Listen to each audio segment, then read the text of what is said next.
სტიქიას ებრძვიან საქართველოს სამ რეგიონში უხმანალექმა დააზიანა მოსახლეობა, დაანგრეულია სახლები, გზები, დახოცილია პირუტყვი. სტიქიას ებრძოდნენ გუშინღამით ლენტეხში, ძლიერმა წვიმა მუნიციპალიტეტში მეწყრის რამდენიმე კერა წარმოქმნა, დაზიანდა საავტომობილო გზები და ხიდები. ამ დროისთვის აღდგენილია ლენტეხი მელეს მიმართულებით საავტომობილო მოძრაობა, ასევე სტიქიას ებრძოდნენ ცაგერის მუნიციპალიტეტში.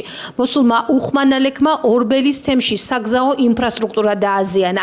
ადიდებულმა მდინარე ლაჯანურმა კურორტ ლაშიჭალასკენ მიმავალი ხიდი ჩატეხა. ადგილზე მობილიზებული იყო საავტომობილო გზების დეპარტამენტის ტექნიკა და მიმდინარეობდა გაწმენდითი სამუშაოები.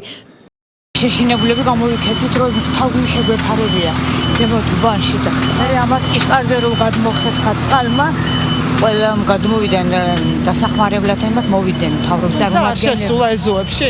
არა, აი ამის ეზოში აქ ჭიშკართან ტრიალებდა და იღბალიზე მალე დაიკლო შემდეგ წყალმა, თორე რა ვიცი რა გველოდებოდა. მიმდინარეობს გზის და საავტომობილო ხიდის აღდგენა. დღის ბოლომდე ჩვენი ვარაუდით მოხერხდება სრულად დაკავშირება კურორტ ლაშიჭალასთან. თუმცა ამჟამად კურორტთან გვაქვს სატელეფონო კომუნიკაცია, იქ ელექტროენერგია მიეწოდებათ. რაიმე პანიკას ადგილი არ აქვს, მოსახლეობა და დამშვენებელი არ დაზარალება. დაახლოებით ამ ეტაპზე კურორტზე იმყოფება 250-მდე დამშვენებელი. სტიქია იყო ადიგენის სოფელ შოყაში. სტიქიამ 4 ოჯახი დააზარალა. მთისფერდიდან ჩამოშლილმა ქვებისა და ქვიშის ღვარცოფულმა მასამ 2 საცხოვრებელი სახლი სრულად გაანადგურა. კიდევ 2 კი დაზიანებულია. ძლიერი წვიმის შედეგად მიყენებულ ზარალს სპეციალური კომისია დაითვლის, ამასთან საფრთხეებს აფასებენ გეოლოგები. სტიქიის შედეგად დაზარალებული ოჯახები გაყვანილი არიან უსაფრთხო ადგილზე. მოიყო 7:30 იქნებოდა. გამოვედით გარეთ, უეცრად მოვარდა ვერც, ვერაფრის გაკეთება ვერ მოვასწარით. მთავარი იყო ბავშვები გამევიყვანეთ და დავცალეთ სახლები და წევედით აქეთ. სტუმრები ყვავდნენ, რაღა სტუმრებმა გავასწარით, აღარ დევეძე, ჩემთან დავწუხეთ. ჩვენი ეს ბოსელი, ეს სახლი, ეს ეზოკარი, ეს ჩემი ასული, ის მეზობლის არის. ორი სახლი სრულად დაინგრა, ხო? ის სახლი არის დამგვრეული. ესიც ახლა არ გვიშვებენ შიგნი, იმიტომ რომ აქედან წყალი რომ მიაწვა, დაბლა სახლში შევიდა წყალი. 80 წელია. აქვს ცხოვრობ. ასეთი რამე ჩვენ არ გვინახავს. ასეთი ღვარცოფი, ასეთი წვიმა, ასეთი რამე არ ყოფილა. კი იყო წყალდიდობები რაღაცა, მაგრამ ასეთი არ ყოფილა. ამჟამად საბედნიეროდ არ არის მსხვერპლი, ხალხი უსაფრთხო ადგილას არის გადაყვანილი, მოსახლეობა. ამჟამად მიმდინარეობს გაწმენდითი სამუშაოები, ჩართულია როგორც ადიგენის მერია, ესევე მეზობელი მუნიციპალიტეტები, კერძოდ ბორჯომის რაიონიდან მოდის 4 ერთეული თვითმცლელი სატვირთო ავტომანქანა, ასევე ჩართულია კერძო სექტორი, საგზაო დეპარტამენტი, ველოდებით მძიმე ტექნიკას და უახლოეს საათებში. ძლიერი წვიმის შედეგად გამოწვეულმა ღვარცობმა განსაკუთრებით მძიმე ვითარება შექმნა ადიგენის მუნიციპალიტეტში, სოფელ გომაროში, სადაც დაზარალდა 7 ოჯახი. ერთ-ერთი საცხოვრებელი სახლი თითქმის სრულად დაფარა ჩამოსულმა ნაშალმა მასამ. დაზიანდა საცხოვრებელი სახლები, ეზოები, დამხმარე ნაგებობები და ღობეები, განადგურდა ავეჯი, ტექნიკა და საყოფაცხოვრებო ნივთები. ხვიდეთი 3-ისკენ ახლა და ნომერი სტიქია მოვიდა 6. 6-ისკენ მოვიდა უკვე სტიქია და განარჩენი უბედურებას ხედავთ რა საია გემოსული. ჩვეულებრივი გზა იყო, სამანქანო გზა იყო, ეგერ ჩადიოდა ელე აქ ბოსტანი ქონდა, საცელი ქონდა, ბოსელი, კუხნა აგერაა და რავი მანქანები გალაგებული ეზოში ზევით და რავი ჩამოიტანა ყველაფერი აგერა დაბლა. აქ მდინარე არ იყო? არა, ეს გზა იყო ჩვეულებრივი სამანქანო გზა იყო. 5-6 სახლია დაზიანებული და. ძლიერი წვიმა იყო რა, რასაც ქვია. ხარიშხალი შეხლა და უცებ წამოვიდა. ვერც გავიაზრე რა მოხდა უბრალოდ. რო გავიხედე და ეს საზაფხულო ქოხი აგერ ჩანს. რო გავიხედე და თავის ადგილას აღარ იყო, მე მივხვდი რომ რაღაც საშინელება ხდებოდა და უკვე შევეცადე რომ გამოვსულიყავი სახლიდან როგორმე რა.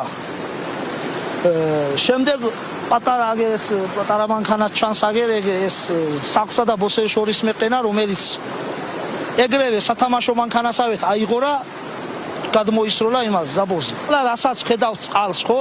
ამაზე მეტი მდინარე აქ არ ყოფილა, არ ადიდებულა რა ამაზე მეტად. მაგრამ ეს რა ვიცი, საიდან მოხდა, საიდან მოვიდა ამდენი ქვის მასა, ვერ წარმოვიდგეთ უბრალოდ. ფერი წაღებულია, აღარც საქონელი, აღარც ბოსელი, აღარც სახლი, არაფერი არა, ყველაფერი აგერ გამოსახლებული, სხვაგან ვართ პატარა ბოუში მყავს გამოყვანილი აგერ. გვეშინია ვერ ვჩებით, ჩვენ აქ მეშველება არ ვიცი. 4 მანქანა დაუმტრია, სახლის კედლები ჩამოიშალა, ბოსელი კუხნა ყველაფერი მიწასთან გაასწრო, აგერ კიდევ ამ ქალბატონის სახლია კიდევ წყალი შეუვიდა, მე ის მხარე ერთი სიტყვით ლა აიღო რა ყველაფერი. აღარც მოსავალი ვარ და ვისაც იქეთ ეზოები გვაქვს, იქენე წყალი ჩავარდა ყველაფერი, წალიკაც აიღო, საქონელიც მეგონი არიან. კი, ხე, ყველაფერი დაგვაყარა. და გევიქეთ ზევით ტიხში დეუმალეთ. დეუმალეთ ტყეში. პატარა ბოუშვით ტყეში ხის ძირში ვიმალებოდი. ხის ძირში ვიყავით დამალული. და არა მოსულან და არავის არ მოგცევია ყურადღება. მანქნებიდან ძირში არ გადმოსულა. ყველაფერი დააზარა, აღარც მისთან დამჭა, აღარც სახურების წეიღო, ყველაფერი წეიღო. ეს ფრინველები, ცხოველები ესენი? ძრუხები ბერემდებიდან ტყიებში არიან. ძირითადად ორი სოფელი დაზარალდა, ეს არის შოყა და გომარო. ეხლა ჩვენ გომაროში ვიმყოფებით. აქ 7 ოჯახის ევაკუაცია მოგვიხდა.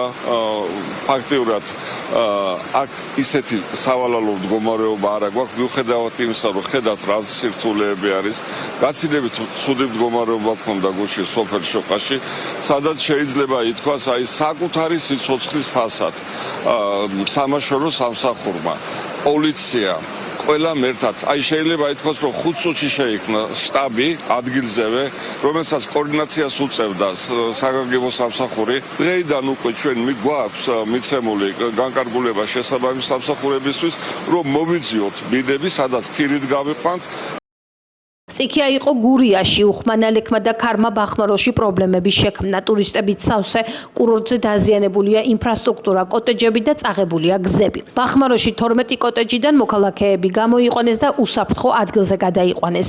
გუშინ ღამით მოსულმა უხმანალექმა ღელეები და მდინარე ბახვისწყალი აადიდა და კურორტზე რთული ვითარება წარმოქმნა. ყველი გამთენიისას ძლიერი წვიმის შედეგად ადიდა მდინარეები და საფრთხე შეუქმნა მოსახლეობას. და როცა მოსახლეობა დამსვენებლებს ეძინა, ეს მოულოდნელი იყო, რა თქმა უნდა, და კურორტის ადმინისტრაციასთან ერთად დროულად იქნა მოსახლეობის გაფრთხილება, გამოვიყვანეთ უსაფრთხო ადგილას, სადაც 10-12 კოტეჯიდან გამოვიყვანეთ მოსახლეობა. სვერპლი ავიცილეთ თავით. ეხლა გაწმენდითი სამუშაოები მიმდინარეობს აქტიურად, იხსნება შიდა გზები. სანიარგვე არხები იწმინდება, ეხლა ნორმალური სიტუაცია. ამ მონაკვეთში, სადაც ეხლა ეს განვითარდა, თითქმის არავის არ ახსოვს, რომ გავში რაღაცა ყოფს. საათი იყო, ისეთი ძლიერი წვიმა წამოვიდა, რომ აი გაგვიგვიძა კიდევაც და შემდეგ 1 საათში გადაიყო.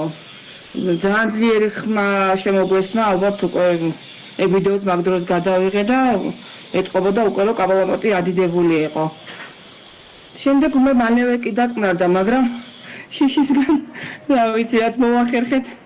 ირგვლივ ხედავდით, რომ ევაკუაცია მიმდინარეობდა ბავშვების კოტეჯებიდან. სახანძროს 112 ყველა ირგვლივ იყო და დიდი ხანია უკვე ბახმაროში დავდივართ ბავშვებიდან და მსგავსი არ მახსოვს.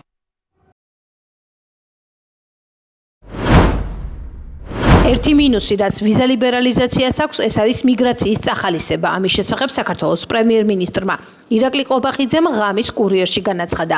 მისივე თქმით, ვიზა ლიბერალიზაციას ეკონომიკის ზრდასთან კავშირი არ აქვს.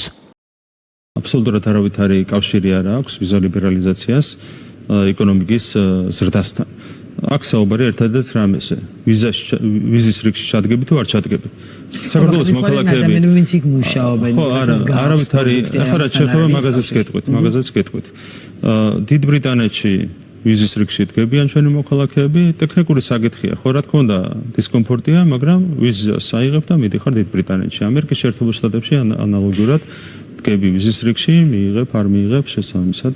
წახვალან არ წახვალ ამ ქვეყანაში, მაგრამ ეს რა თქმა უნდა ეკონომიკაზე არ აისახება.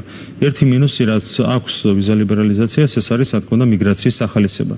და ეს გამოჩნდა იგივე ლიტვის და ლატვიის მაგალითზე, როცა ევროკავშირის წევრი გახდა უკვე ლიტვა და შესაბამისად მოიხსნა ეს სავიზო რეჟიმი და ასევე ლატვია.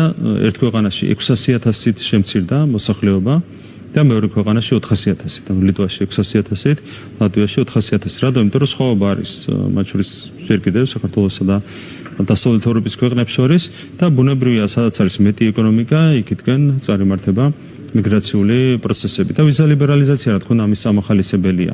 ვიზა ლიბერალიზაციის არსებობის პირობებში ბევრად მეტი ჩვენი მოქალაქე დარჩებოდა ქვეყანაში, შესაბამისად გაიზრდებოდა სამუშაო ძალა და ეს რა თქმა უნდა პირდაპირ აისახებოდა ეკონომიკური ზრდისნების დამატებით გაუმჯობესებაზე. აქედან გამომდინარე არის სერიალი სპეკულაცია, ეკონომიკასთან არავითარი კავშირი არ აქვს ვიზა ლიბერალიზაციას. თუმცა რა თქმა უნდა ჩვენთვის მნიშვნელოვანია შევინარჩუნოთ ეს სიკეთე ჩვენი მოქალაქეებისთვის. რა თქმა უნდა, მნიშვნელოვანია რომ ვიზოთ დადიან ჩვენი მოქალაქეები ევროპის სხვადასხვა ქვეყანაში. აქედან გამომდინარე ჩვენგან თუ რაიმე არის გასაკეთებელი, ყველაფერს გავაკეთებთ. მოხონდა რა თქმა უნდა რაციონალურ ფარგლებში, მაგრამ ეს სპეკულაციები მასთან დაკავშირებით, რომ ეკონომიკური ზრდა, ვიზა ლიბერალიზაცია და შემდეგ ეს არის თავიდან ბოლომდე თვითონ გამოწვეული. ნებისმიერი ექსპერტი ამასთან ადასტურებს. საქართველოს ვიზა ლიბერალიზაციის შეწყვეტის საფრთხის წინაშე დგას 15 ივლისს ევროკავშირის საგარეო საქმეთა საბჭოს სხდომაზე საქართველოზე იმსჯელეს და საბჭოს დასრულების შემდეგ გამართულ პრესკონფერენციაში საგარეო საქმეთა და უსაფრთხოების საკითხებში ევროკავშირის უმაღლესმა წარმომადგენელმა კაია კალასმა თქვა, რომ საქართველოს მთავრობამ უნდა შეასრულოს გარკვეული პირობები იმისთვის, რომ უვიზო რეჟიმი არ შეჩერდეს. პირობების შესასრულებლად კი ევროკავშირი ქართული ოცნების მთავრობას დროს აგვისტოს ბოლომდე აძლევს. მოძრაობის ბალდის კანიონის შესანარჩუნებლად წევრები ანტიკორუფციული ბიუროს ხელმძღვანელთან შეხვედრის მოთხოვნით ბიუროს ოფისში მივიდნენ და წერილობით მტკიცებულებები დატოვეს ბალდის კანიონთან დაკავშირებით. ისინი მოითხოვენ დაიწყოს გამოძიება დაცული ტერიტორიების სააგენტოს ყოფილი თავმჯდომარის ვალერიან ჭედლიძის საქმიანობასთან დაკავშირებით, რომელსაც კორუფციულ სქემაში მონაწილეობას ედავებიან. მათი თქმით, ის კომპანიები, რომლებიც ბუნებრივ ძეგლებზე კვლევებს ახორციელებდნენ, ჭედლიძის ხელმძღვანელობის დროს არის დარეგისტრირებული და თანამდებობის დატოვების შემდეგ ამ კომპანიის წილები მისი და მისი ოჯახის წევრის სახელებზე გადაფორმდა, რაც მათივე თქმით აჩენს ეჭვს, რომ დაცული ტერიტორიების სააგენტოს ყოფილი ხელმძღვანელი ჰიდროოლოგიურ და გეოლოგიურ კვლევებს ბალდის კანიონზე მისივე დაკვეთით ახორციელებდა. ჭედლიძე დაცული ტერიტორიების სააგენტოს თავმჯდომარე სწორედ იმ პერიოდში იყო, როდესაც ბალდის კანიონი იჯარის წესით გასხვისდა. ანტიკორუფციული ბიუროს ხელმძღვანელი მოძრაობა ბალდის კანიონის შესანარჩუნებლად წევრებს შეხვდა და მათ აღნიშნული საქმის გამოძიებას დაჰპირდა. მარტვილის რაიონის სოფელ ბალდაში 600 დღეზე მეტია პროტესტი გრძელდება. ბალდის მკვიდრნი დაცული ტერიტორიების იჯარით გასხვისებას აპროტესტებენ. მივაგენით, ასე ვთქვათ, კორუფციულ ნიშნებს ბალდის კანიონთან დაკავშირებით და არა მარტო და უკვე რამოდენიმე დღის წინ ასევე მოვიპოვეთ ახალი მტკიცებულებები, რომელიც უკვე ნათელს ფენს თვითონ უშუალოდ ეს სქემა, ეს კორუფციული სქემა როგორ მუშაობდა, რომელსაც თავში ედგა ვალერიან ჭედლიძე, დაცული ტერიტორიების ყოფილი თავმჯდომარე, ირკვევა, რომ ის კომპანიები, რომლებიც რაღაც კვლევებს ახორციელებდნენ და ამზადებდნენ ამ პროექტებს, უშუალოდ მათი დარეგისტრირებული, უფრო უშუალოდ ჭედლიძის დროს არის დარეგისტრირებული, ჭედლიძის დროს აქვს კვლევები ჩატარებული და უკვე შემდგომ, როდესაც თანამდებობა დატოვა ვალერიან ჭედლიძემ, უფორმდება წილები. გამოხატა მზაობა, რომ იქნას შესწავლილი ეს ყველაფერი, საუბრის თემას რაც შეეხება უფრო ახლოს გავაცანით, მაგრამ რა თქმა უნდა ყველა დეტალი ვერ განვიხილეთ იქ, ზედაპირულად რასაც შევძელით, რომ შევხვდებით, შევეხეთ იმ საკითხებს, მივაწოდეთ ინფორმაცია და შევთანხმდით, რომ უკვე დეტალური ინფორმაცია ის მასალები, რაც ჩვენ გაგვაჩნია, გავუზიაროთ. სოფელ ბალდაში 630 დღეზე მეტია, რაც საპროტესტო კარავი არის გაშლილი, სადაც მოსახლეობა მორიგეობს დღისა და ღამის განმავლობაში, მოთხოვნით გაუქმდეს უკანონოდ და ხალხის ნების წინააღმდეგ მათი ინფორმირების გარეშე გაცემული იჯარის ხელშეკრულება, რომელმაც ბალდის კანიონი ჩვენი ყველა საერთო სიკეთე ხელში ჩაუგდო კერძო პირებს, მათ შორის დაცული ტერიტორიების ყოფილ თავმჯდომარეს ვალერიან ჭედლიძეს.